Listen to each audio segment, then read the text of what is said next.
नमस्कार भाई लोगों, वेलकम टू क्रिकेट स्वैग। और इंडिया वर्सेस इंग्लैंड, मतलब इंग्लैंड वर्सेस इंडिया टेक्निकली, क्योंकि इंग्लैंड घर पे खेल रही, जो घर पे खेल रही उसका नाम पहले लिया जाता है। तो कल था तीसरा दिन। जेमी स्मिथ का कहर टूट कर पड़ा। 77 रन पर 3 से खेल शुरू करते हुए इंग्लैंड कैसे इस लक्ष्य के करीब मतलब एक वक्त पर लग रहा था कि पहुंच जाएगी वहां तक जहां तक इंडिया पहुंच गया था। लेकिन फिर आए डीएसपी सिराज, मोहम्मद सिराज, आकाशदीप की वो स्विंग बॉलिंग नए गेंद पर। जब नई गेंद ली गई सब कुछ पलट गया। 20 रन पर 7 विकेट कैसे गिरे उस पर ही हम आएंगे, और कैसे 7 ओवर में 50 रन बनाकर यशस्वी जायसवाल आउट हुए, हम सब पर बात करेंगे। Welcome to cricket swag. Video को लाइक करें, चैनल को सब्सक्राइब करें, भारतीय भाई को सपोर्ट करते रहें। और चलिए शुरू करते हैं। तो सबसे पहले यहाँ पर 77 रन पर 3 विकेट पर तीसरे दिन की खेल की शुरुआत हुई, और जो रूट यहाँ पर आए हुए थे, जो रूट और हैरी ब्रुक क्रीज पर थे। जो रूट का विकेट तुरंत ही मोहम्मद सिराज ने ले लिया, और हैरी ब्रुक और उसके बाद विकेट कीपर आए जो जेमी स्मिथ है, उन्होंने तड़ी लगाना चालू किया। बिल्कुल आश्चर्यजनक तरीके से तोड़ना चालू किया बॉलर को।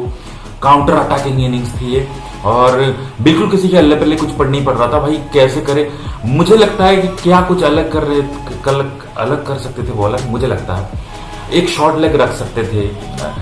रविंद्र जडेजा जो ओवर द विकेट से, क्योंकि वो बाएं हाथ के, ओवर द विकेट इधर से आके विकेट की दाहिनी साइड, अंपायर की दाहिनी साइड से आकर अगर वो बॉलिंग करते थोड़ा सा पैड में, एक शॉर्ट लेग एक लेग स्लिप रख के, तो बैट्समैन कुछ अलग सोचने के लिए मजबूर होता।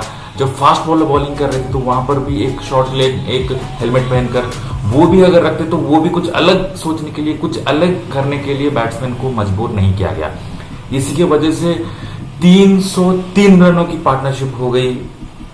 303 रनों की थी मेरे ख्याल से। आप देखो, क्योंकि 84 रनों पर 5 विकेट गिर चुके थे, कि तुरंत बाद बेन स्टोक्स भी आउट हो गए। मोहम्मद सिराज ने उनका भी विकेट ले लिया। लेकिन यहाँ पर गौरतलब बात है कि जैसे मैंने बोला कि कुछ अलग सोचने के लिए मजबूर नहीं किया जेमी स्मिथ को और जो हैरी ब्रुक है।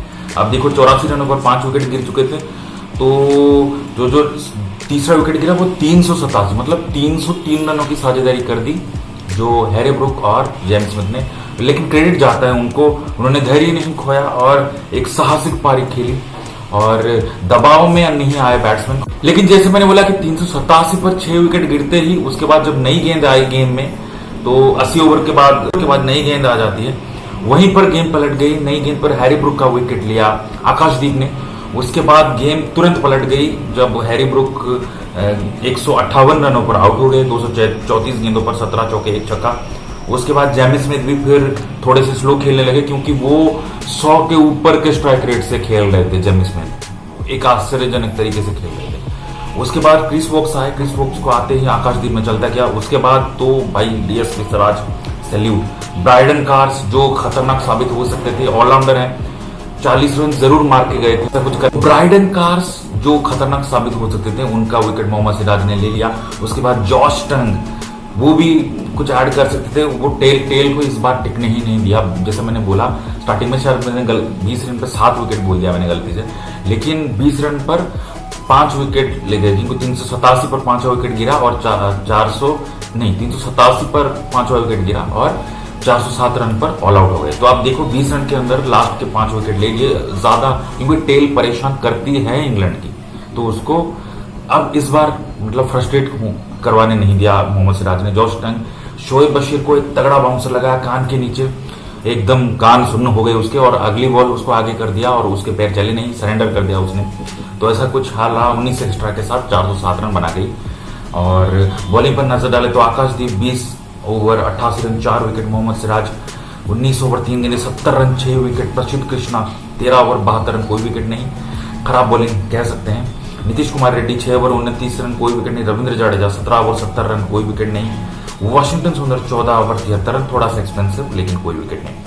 उसके बाद जवाब में उतरी जब भारतीय टीम फिर दूसरे इनिंग के लिए उतरी कि मतलब यशस्वी जायसवाल ने तगड़ा तरीके से कूटना चालू किया, बस मारा ही था। उसके बाद तुरंत जॉश टंग ने उनको एलबीडब्ल्यू कर दिया, वो सामने ही लगा था। रिव्यू को लेकर थोड़ा सा मसला हुआ कि टाइम पर लिए थे कि नहीं। बेन स्टोक्स आए थे अंपायर के पास, वो कुछ थोड़ा सा चला, मतलब टाइम पर क्यों नहीं लिया, या फिर टाइम खत्म हो गया था तब रिव्यू लिया। ऐसा नहीं होना चाहिए ना, 15 सेकंड के अंदर रिव्यू लेना होता है। तो फिर अंपायर ने कहा कि नहीं ले चुके हैं, वो टाइम पर सिर्फ 0 होने ही वाला था, वो ले गए थे, वो तो आउट ही थे। 22 गेंदों पर 28 रन, मतलब 6 चौके मारे यशस्वी जायसवाल ने, और केएल राहुल के चौके भी बहुत बढ़िया थे, 6 चौके, बहुत बढ़िया ड्राइव, बैकफुट पंच और बैकफुट जो स्लैश होता है, हर तरीके के शॉट्स लगाए केएल राहुल ने। और मुझे लगता है केएल राहुल इस पारी में तो गलती नहीं करेंगे। उसके बाद आते हैं करुण नायर। करुण नायर भी जो 3 ओवर खेले, जो 18 गेंदे खेले, उसमें अच्छे लगे, सॉलिड लगे, उनके डिफेंस भी अच्छे लगे, उनके ड्राइव्स भी, एक चौका उन्होंने लगाया सामने की ओर बैकफुट से हटकर, वो शॉट्स में भी उनका कॉन्फिडेंस, सेल्फ कॉन्फिडेंस जरूर झलक रहा था और अच्छे लग रहे थे, वो साउंड लग रहे थे उनकी टेक्निक। तो मुझे नहीं लगता कि अब दूसरे इनिंग्स में ऐसा कितना कुछ परेशानी होगा। एक एक्स्ट्रा के साथ 64 रन बनाकर सिर्फ एक विकेट के नुकसान पर 13 ओवरों बाद इंडिया अभी खेल रही है। तो आज टेक्निकली चौथा दिन है और क्रिस वोक्स 5 ओवर 28 रन, कोई विकेट नहीं। ब्रायडन कास 5 ओवर 23 रन, कोई विकेट नहीं। उनको कुटाई बेसिकली यशस्वी जायसवाल ने की। बाद आते हैं जॉश टंग, 3 ओवर 12 रन, कोई विकेट नहीं, एक मैडन, और ब्रायडन कास का भी एक मैडन था। तो खैर, तो यही कुछ है जो लेखा जोखा है, जो हिसाब किताब है। तो लेकिन आज टेक्निकली चौथा दिन है, आज इंडिया को एक सॉलिड बेस फिर से, आज को पूरा सेशन, मतलब टॉप के 2-3 मतलब जो बल्लेबाज हैं उनको पूरा सेशन निकालना पड़ेगा एकदम धैर्य के साथ, इत्मीनान के साथ, पेशेंस के साथ। और अदर एंड से किसी को तो चार्ज लेना पड़ेगा, थोड़ा सा तेज खेलना पड़ेगा, तो ये इंग्लैंड के सामने 450-500 भी मोने साबित हो जाते हैं। हाँ, लेकिन कैचेस नहीं छोड़ने, कैचेस जैसे पकड़ा आपने पहले इनिंग्स में इंग्लैंड के, वैसे ही कैच छोड़ने, मतलब जाने नहीं देना है कैच, और हाथ से पड़ के। और मुझे ये भी अच्छा लगा यशस्वी जायसवाल को स्लीप से निकाल कर उधर कहीं कोने में फिक्स करवा दिया। भाई यही है जो असल मायने में कप्तानी है। अगर कोई स्लीप फील्डर काम करके नहीं दे रहा है तो हटाओ उसको, दूसरे फील्डर को दो, क्योंकि हाथ से कैचेस ड्रॉप नहीं होने चाहिए, ये क्राइम है।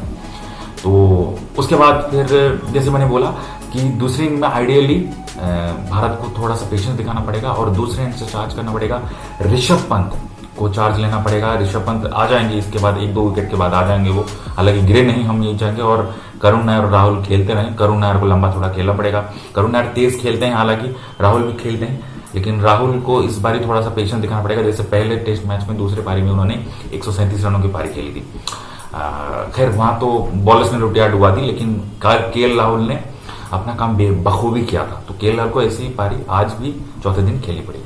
उसके बाद आते हैं करुण नायर, ऋषभ पंत, और आते हैं रविंद्र जडेजा वगैरह, वाशिंगटन सुंदर वगैरह। इनको भी थोड़ी सी तेज खेलना पड़ेगा। तो बन बना के तकरीबन 550 का टारगेट इंग्लैंड के सामने टांगना पड़ेगा, नहीं तो जो 180 रनों की लीड है वो बौनी साबित हो जाएगी।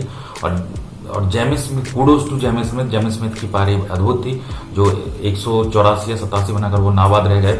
लेकिन पारी की सराहना होनी चाहिए, क्योंकि काउंटर अटैकिंग पारी थी। जब दूसरे छोर से 5 विकेट गिर चुके हो, इतने तगड़े तरीके से तड़ी लगाना बॉलर्स को और बिल्कुल टेक ऑन कर जाना, चार्ज करना बॉलर्स को, एकदम लाठी चार्ज मारना बहुत बड़ी बात होती है। कूडोज टू जेमी स्मिथ, बहुत दिलेर और बहुत ही ब्रेव इनिंग्स थी।